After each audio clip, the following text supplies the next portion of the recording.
Hello everyone, welcome to my channel. And ఈరోజు మనం NRF ranking గురించి డీటెయిల్గా డిస్కస్ చేయబోతున్నాం.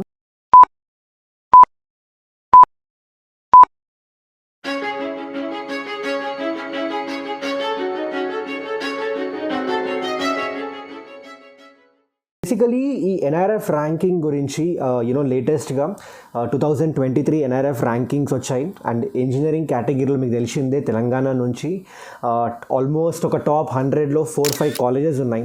అండ్ అందులో కూడా IIT Hyderabad, NIT Warangal, IIIT Hyderabad which are very very good institutions. ఇవి వదిలేస్తే నాకు తెలిసి ఇంకొక 3 కాలేజెస్ ఉన్నాయి. జేఎన్టీయూ హైదరాబాద్ ఉండే, ఇంకోటి యూనివర్సిటీ ఆఫ్ హైదరాబాద్, ఇంకోటి మనకి ఎస్ఆర్ యూనివర్సిటీ. ఈ 3 మాత్రమే టాప్ 100లో ప్లేస్ సంపాదించుకుంది.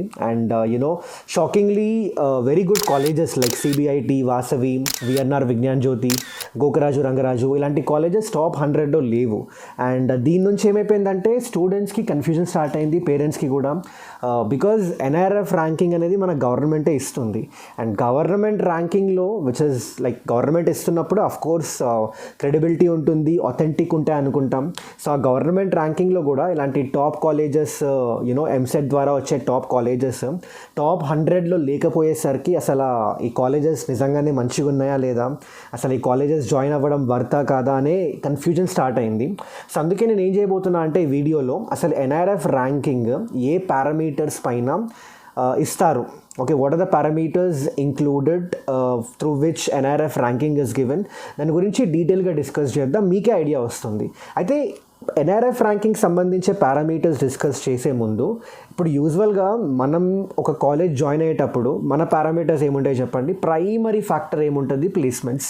ఎవరికైనా అంతే, ఒక మనం కాలేజ్ జాయిన్ అవుతున్నామంటే ఫైనల్ ఇయర్ తర్వాత మంచి ప్లేస్మెంట్ రావాలి. And also number of companies ఎన్ని వస్తున్నాయి ఆ కాలేజ్కి, అండ్ మీడియన్ ప్యాకేజ్ ఎంత ఉంది, యావరేజ్ ప్యాకేజ్ ఎంత ఉంది, హైయెస్ట్ ప్యాకేజ్ ఎంత ఉంది, ఇవి చూసుకుంటాం. That is the primary factor to us.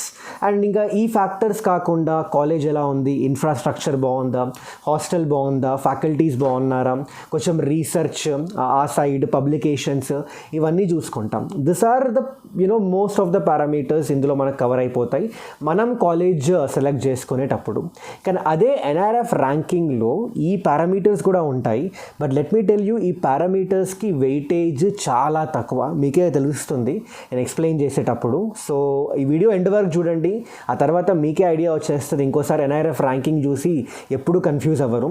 So first అయితే పారామీటర్స్ ఏంటి, ఎన్ఆర్ఎఫ్ ర్యాంకింగ్ ఏ పారామీటర్స్ పైన ఇస్తారంటే మనకి 5 పారామీటర్స్ ఉన్నాయి. ఫస్ట్ వచ్చేసి teaching, learning and resources. Second వచ్చేసి research and professional practice. Third వచ్చేసి అవుట్రీచ్ అండ్ ఇంక్లూసివిటీ. ఫోర్త్ వచ్చేసి గ్రాడ్యుయేషన్ అవుట్కమ్.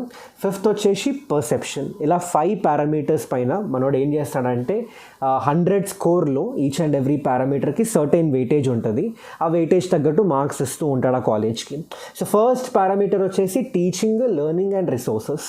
ఇందులో ఏంటంటే ఫస్ట్ ఎంతమంది స్టూడెంట్స్ ఉన్నారు, ఓకే, ఆ కాలేజ్ స్ట్రెంత్ ఎంత, including PhD students. Again guys, ఇవైతే చెప్తున్నానో మీరు ఒకసారి ఆలోచించండి. ఇవి చూసుకొని మీరు కాలేజ్ జాయిన్ అవుతారా? Definitely no. ఒక కాలేజ్లో స్ట్రెంత్ ఎంత ఉంటుందో డెఫినెట్లీ, అంటే ఇప్పుడు లెట్సే కొన్ని మంచి కాలేజెస్ లైక్ సిబిఐటి, దానిలో ఎంత స్ట్రెంత్ ఉన్నా కూడా ప్లేస్మెంట్స్ మంచిగా ఉంటాయి కాబట్టి మనం పెద్దగా పట్టించుకోము. So I don't think this is a very very good factor for students in through which they can select a college కదా. సో స్టూడెంట్ స్ట్రెంత్ చూస్తారు ఈ పర్టికులర్ పారామీటర్లో. Second, faculty to student ratio. ఐడియల్గా అది 1:15 అంటారు, అంటే ప్రతి 15 స్టూడెంట్స్కి ఒక ఫ్యాకల్టీ ఉండేలాగా అలాంటి రేషియో మెయింటైన్ చేయాలని. But most of the colleges అంత సీన్ లేదు.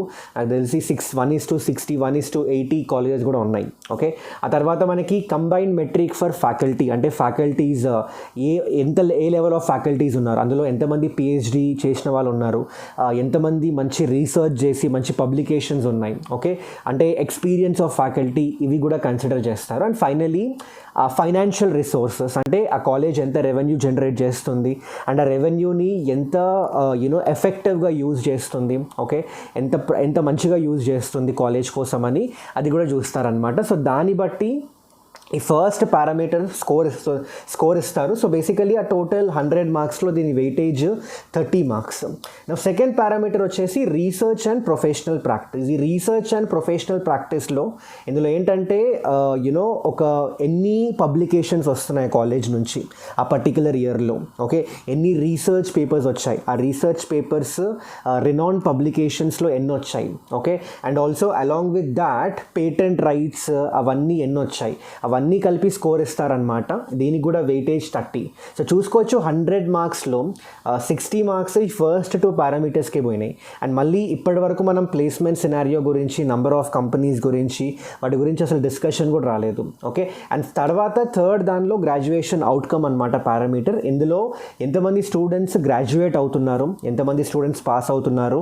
అండ్ ఇందులోనే ఏంటంటే ఒక చిన్న పారామీటర్ ఉంటుంది, సబ్ పారామీటర్ ఏంటంటే ఈ గ్రాడ్యుయేట్ అయ్యే స్టూడెంట్స్లో ఎంతమందికి ప్లేస్మెంట్ వచ్చింది అండ్ ఎంతమంది హయ్యర్ స్టడీస్కి వెళ్తున్నారు, ఎంతమంది government jobs like civil services ఆ సైడ్ వెళ్తున్నారు, అవి కూడా కన్సిడర్ చేస్తారు. సో ఈ గ్రాడ్యుయేషన్ అవుట్కమ్లో విచ్ ఇస్ మళ్ళీ చెప్తున్న వెయిటేజ్ 20 మార్క్స్ ఉంటాయి. ఈ 20 మార్క్స్లో కూడా నాకు తెలిసి ఒక 5-6 మార్క్స్ ఈ ప్లేస్మెంట్స్కి అయితే ఇస్తారనమాట. So very very small part.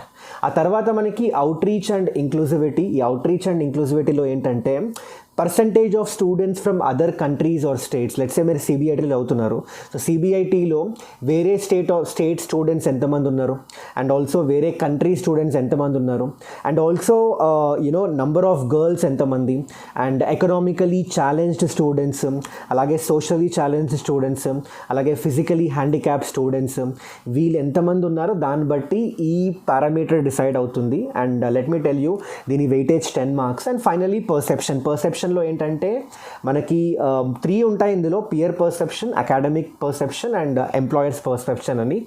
Pear పర్సెప్షన్లో ఏంటంటే ఇప్పుడు స్టూడెంట్ కమ్యూనిటీలో ఆ కాలేజ్ పైన ఎలాంటి ఒపీనియన్ ఉంది. ఇప్పుడు ఐఐటి ఢిల్లీ, ఐఐటి బాంబే అంటే అఫ్కోర్స్ పర్సెప్షన్లో ఎన్ని మార్క్స్ ఉంటే మొత్తం కంప్లీట్ మార్క్స్ వేయాల్సిందే, ఎందుకంటే ఐఐటి బాంబే, ఐఐటి ఢిల్లీ అంటే ప్రతి స్టూడెంట్కి తోప్ కాలేజ్ అనే ఫీలింగ్ ఉంటుంది.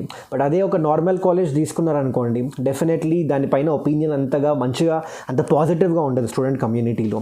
అలాగే ఎంప్లాయర్స్ పర్సెప్షన్ కూడా ఉంటుంది. ఇప్పుడు మీరు కాలేజ్కి ఒక కంపెనీ వచ్చినప్పుడు, ఆ కంపెనీ లెట్సే జాబ్స్ ఇచ్చినప్పుడు వాళ్ళు వెళ్ళి పని చేస్తారు. అక్కడికి వెళ్ళినప్పుడు ఆ కంపెనీకి ఐడియా ఉంటుంది, ఈ కాలేజ్ నుంచి వీళ్ళు వచ్చి మా కంపెనీలో ఇలా పర్ఫామ్ చేసిండ్రు అని. మంచిగా పర్ఫామ్ చేస్తే ఆ కంపెనీకి, అంటే ఎన్ని కంపెనీస్ వస్తే ఆ కంపెనీస్కి మంచి పాజిటివ్ ఒపీనియన్ ఉంటుంది ఆ కాలేజ్ పైన. బట్ అలా కాకుండా నార్మల్గా లేదా చెత్తగా పర్ఫామ్ చేస్తే కంపెనీకి వెళ్ళి డెఫినెట్లీ ఆ కాలేజ్ పైన కూడా అరే ఇక్కడ నుంచి వచ్చే ఆ స్టూడెంట్స్ సరిగా లేరు, వాళ్ళకి సరిగా స్కిల్స్ లేవు, ఆ పర్సెప్షన్ పాజిటివ్గా కాకుండా నెగిటివ్గా ఉంటుంది అనమాట. సో అదే పర్సెప్షన్ కిందకి వాళ్ళు కన్సిడర్ చేస్తారు అండ్ దానికి 10 మార్క్స్ ఉంటాయి. సో ఇలా మొత్తం మనకి 100 మార్క్స్ అనమాట. సో ఇందాక చెప్పినాం మనం ప్రైమరీ ఫ్యాక్టర్ ఒక కాలేజ్ సెలెక్ట్ చేసేటప్పుడు placements, average package, median package, number of companies ఇవన్నీ చూసుకుంటాం. బట్ ఎన్ఆర్ఎఫ్ ర్యాంకింగ్ ఇచ్చేటప్పుడు that is not their primary factor. In fact మీరు వెయిటేజ్ వైజ్ తీసుకుంటే ప్లేస్మెంట్ వెయిటేజ్ చాలా చాలా తక్కువ. And that is the reason CBIT, Vasavi, VNR Vignan Jyothi, Gokaraju Rangaraju వాటిలో మీరు కావాలంటే 2023 ప్లేస్మెంట్ రిపోర్ట్స్ చూడండి, మంచి నెంబర్ ఆఫ్ ప్లేస్మెంట్స్, మంచి ప్యాకేజెస్ ఉన్నాయి. But still they are not in top 100 for this reason. Okay, so again guys NRF ranking purely NRF ranking basis పైన అయితే మీరు డిసైడ్ అవ్వకండి కాలేజెస్ని. ఓకే, ఎందుకంటే ఎన్ఆర్ఎఫ్ ర్యాంకింగ్లో చెప్పినా కదా వేరే పారామీటర్స్ చాలా ఉన్నాయి. ఇవన్నీ కొంత అంటే ఇవన్నీ I'm not saying that this are not good parameters, definitely మంచి పారామీటర్సే. బట్ స్టూడెంట్స్ ఎవరైతే బీటెక్ జాయిన్ అవుతున్నారో వాళ్ళకి ఇందులో ఇచ్చిన పారామీటర్స్లో కొన్ని యూస్ఫుల్ అవుతాయి, కొన్ని యూస్ఫుల్ అవ్వకపోవచ్చు. ఫర్ ఎగ్జాంపుల్ ఇక్కడ చెప్పినా కదా మీకు outreach and inclusivity, graduation outcome కానివ్వండి, లేదంటే ఇప్పుడు financial resources and their utilisation. Okay, ఇప్పుడు అది మనకి ఎలా యూజ్ అవుతుంది చెప్పండి? ఆ కాలేజ్ జనరేట్ చేసే రెవెన్యూ వాళ్ళు సరిగ్గా వాడుతున్నారా లేదా దానిలో మన ఇన్వాల్వ్మెంట్ ఏమి ఉండదు కదా. సో అందుకే చెప్తున్నా, I hope you get this. So NRF ర్యాంకింగ్ని మీరు ఒక బేస్ లాగా అయితే తీసుకోవచ్చు. ఓకే, మీకు ఒక ఐడియా వస్తుంది, ఓకే ఈ కాలేజ్ ఇలా ఉంటుంది, ఈ కాలేజ్ ఇలా ఉంటుందని. బట్ డెఫినెట్లీ దానిపైన ప్యూర్గా దాని బేసిస్ పైన కాలేజ్ సెలెక్ట్ చేసుకోకండి. ఐ వుడ్ సజెస్ట్ ఒక కాలేజ్ సెలెక్ట్ చేసుకునేటప్పుడు అయితే ప్రైమరీ ఫ్యాక్టర్ మీరు ప్లేస్మెంట్స్ పెట్టుకోండి. ప్లేస్మెంట్స్ చూడండి, నంబర్ ఆఫ్ కంపెనీస్ ఎన్ని వస్తున్నాయి, యావరేజ్గా ఎంత ప్యాకేజ్ ఇస్తుంది, మీడియన్ ప్యాకేజ్ ఎంత ఉంది, హైయెస్ట్ ప్యాకేజ్ ఎంత ఉంది. అండ్ ఆల్సో దాంతోపాటు నెక్స్ట్ పారామీటర్ అడిగితే రీసెర్చ్ పేపర్స్ చూడండి, పబ్లికేషన్స్ ఎన్ని వస్తున్నాయి కాలేజ్ నుంచి.